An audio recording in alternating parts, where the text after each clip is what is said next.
مکتوب نمبر 14۔ آپ علیہ السلام کی نصیحت اپنے لشکر کے نام صفین کی جنگ کے آغاز سے پہلے۔ بسم اللہ الرحمن الرحیم۔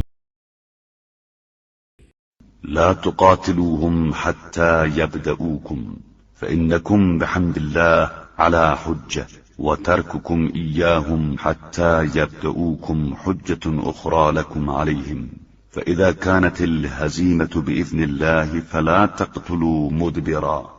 خبردار اس وقت تک جنگ شروع نہ کرنا جب تک وہ لوگ پہل نہ کر دیں کہ تم بحمد اللہ اپنی دلیل رکھتے ہو، اور انہیں اس وقت تک موقع دینا جب تک پہل نہ کر دیں ایک دوسری حجت ہو جائے گی۔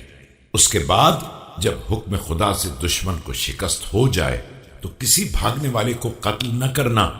ولا تصيبوا معورا ولا تجهزوا على جريح ولا تهيجوا النساء بأذى وإن شتمنا أعراضكم وسببنا أمراءكم فإنهن ضعيفات القوى والأنفس والعقول۔